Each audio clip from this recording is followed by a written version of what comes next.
So yun guys, good morning. So basic lang yung video natin ngayon, no?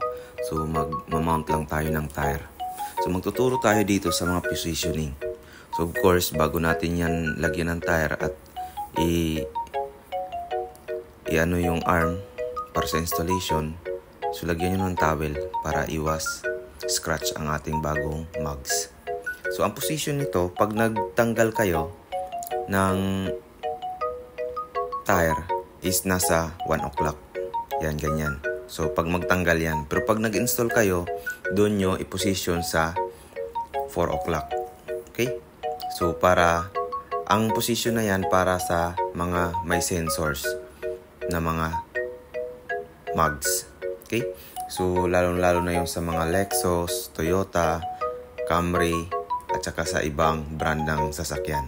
Dahil pag naputol yan, aside sa bibili ka, pag hindi yan gumana na in-install mo yung bago, kailangan mo i-reprogram. Okay? So, hassle yun.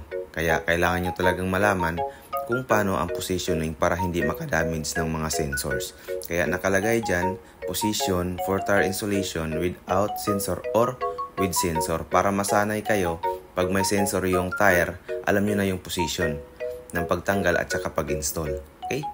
So, hindi lang yan siya para sa may sensor, kundi parte na din sa mga walang sensor. Kailangan ganyang position para masanay mo yung sarili mo pag-install ng tire at saka pagtanggal.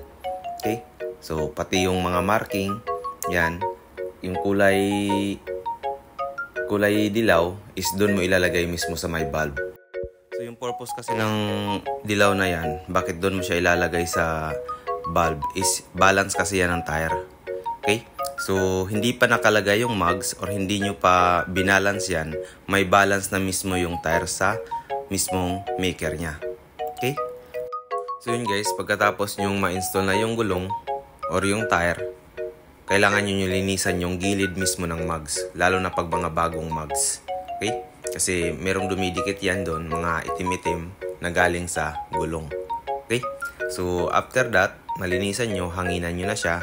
Then yung position ng air refiller valve, doon nyo i-position sa may space, yung mismong lock ng air refiller valve. Mamaya ipapakita ko sa inyo.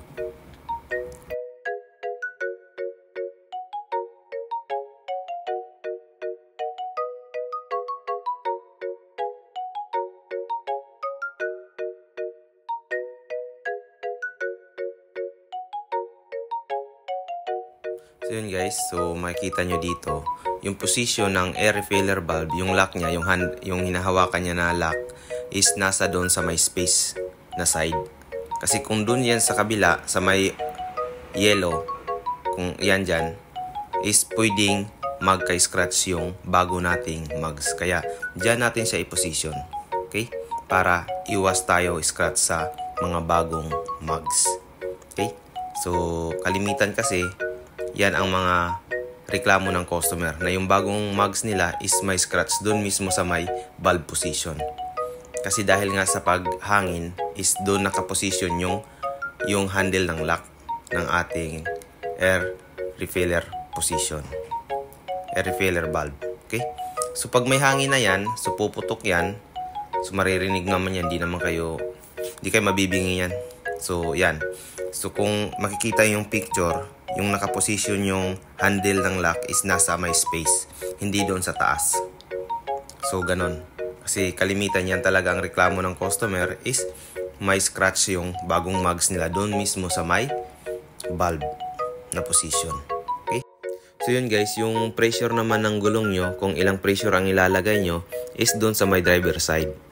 Buksan nyo yung driver side door nyo, tapos makikita nyo doon kung ilang pressure ang ilalagay nyo. So, yung nakalagay doon is yun ang standard na kung ilan din yung weight ng sasakyan mo. Bigat ng sasakyan mo. Kaya, yun din ang pressure ng tire mo na ilalagay mo. Okay?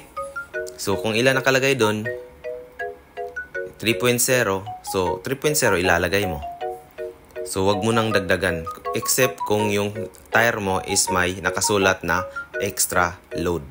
So, lalagyan mo yan ng extra load. Halimbawa, 3.0. So, lalagyan mo siya, mag-additional ka ng 0.2 or lagay mo doon sa gulong mo is 3.2. PSI. Okay? Ganon. Huwag kayong maglagay kung wala, huwag kayong magsobra kung walang extra load yung gulong na nilagay nyo. Walang nakasulat na extra load. So yun guys, sana may nakuha tayong idea sa pag-i-install ng gulong or ng tire na with sensor or without sensor at paglagay ng hangin na tamang pressure.